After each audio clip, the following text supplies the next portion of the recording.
Yes, yes. I appreciate you making the time to give us some insight into this new group and I guess a bit of USCCA's overall strategy with political maneuverings, right? This is not the first group you guys have funded, but what is the new group? Tell us a little bit about it.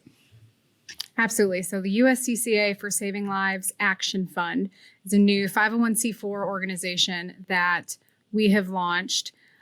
Really, we're doing this in response to our membership. As you know, the USCCA is a membership organization. Hopefully, listeners who are tuned in are USCCA members.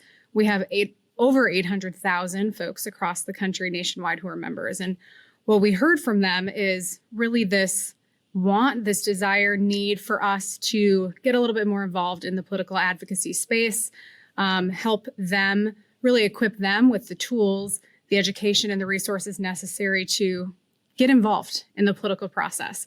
And that's really what we're doing through the Action Fund. We're trying to energize and engage gun owners to participate in the process, but have the tools and know where to start.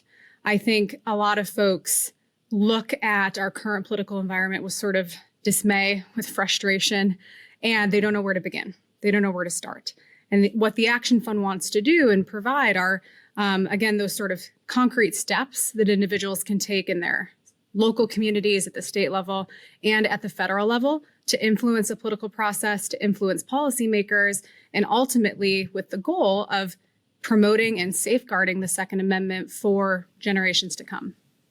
Okay. And so, it sounds like the 501c3 aspect of this new group, the Action Fund, is something that you want to use to train activists, perhaps, like train people to go from being a gun owner to being a gun rights activist. Is that sort of the gist of the approach here? Yeah, I think that's a great way to phrase it. We also talk a lot about citizen lobbyist, because a lot of organizations in the 2A political space, they're going to be raising funds, asking for money, paying for lobbyists to then influence the process.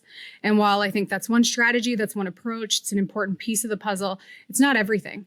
We want to equip gun owners to be the best influencers and representatives, and again, the citizen lobbyists that they can be in order to safeguard the Second Amendment. Because I think in order to do this for generations to come, we have to influence the millions of new gun owners that we have over the past couple of years. We have to influence our neighbors and our friends. We have to change the perception of gun ownership. And that really starts through grassroots activation. That starts with everyday American gun owners.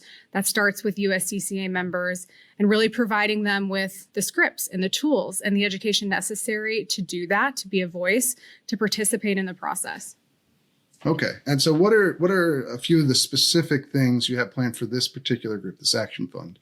What are the kinds of events you're going to hold? I know you had a protest, right, during the New Mexico governor's attempt to essentially ban concealed carry in the state's largest city. What does this look like in practice for you? Well, I have to talk a little bit about that, because what happened in New Mexico was a great example and case study of the grassroots activation that we want to see really across the country. So I'd love to thank the USCCA members that showed up.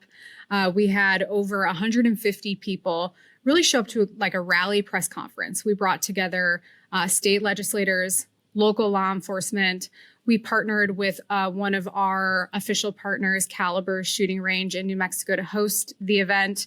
And again, this was a focus on community. It was a focus on bringing people together to have a forum and to have a conversation about the New Mexico governor's order, about why it's clearly and blatantly unconstitutional, and showing a sort of force of gun ownership of saying we're not going to tolerate this sort of intrusion on the Second Amendment. And providing that forum, providing that community, doing all of the marketing and the work apparatus to get folks there, and then ensuring we had media coverage. We had all three of the major local networks there covering it, of showing responsible gun owners out, having this conversation, talking with local leaders and about what the next steps were going to be to challenge the New Mexico governor's order, which of course, as you know, has been put on hold, and she's retracted pieces of it. So that was really a great case study. We were really happy with the success of that event. And that's an event that we would like to replicate across the country, really empowering people in that community to show up, to get involved, to make their voice heard on a variety of, legislative and political issues facing the Second Amendment. So that's a really great kind of example of the sorts of events and in-person experiences that we want to host and to really bring gun owners together on. I would say we're also going to be looking ahead to the 2024 election and other events such as get out the vote registration campaigns. I want to make sure all new gun owners are registered to vote and that they think about their Second Amendment rights when they're going into the ballot box.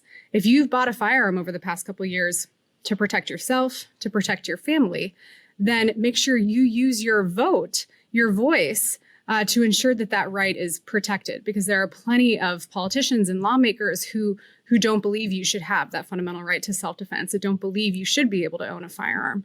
And so it's part of that educational tour, that informative tour, providing them with the tools, getting them registered, making sure everyone understands really what's at stake in 2024. And this will be in addition to a lot of the events that the USCCA already does across the country. We'll do some of them in conjunction with the USCCA. Free training and education seminars at official partners, ranges, and retailers. Again, providing that sort of community for gun owners to come together, to have these conversations, and to feel like they're a part of the process.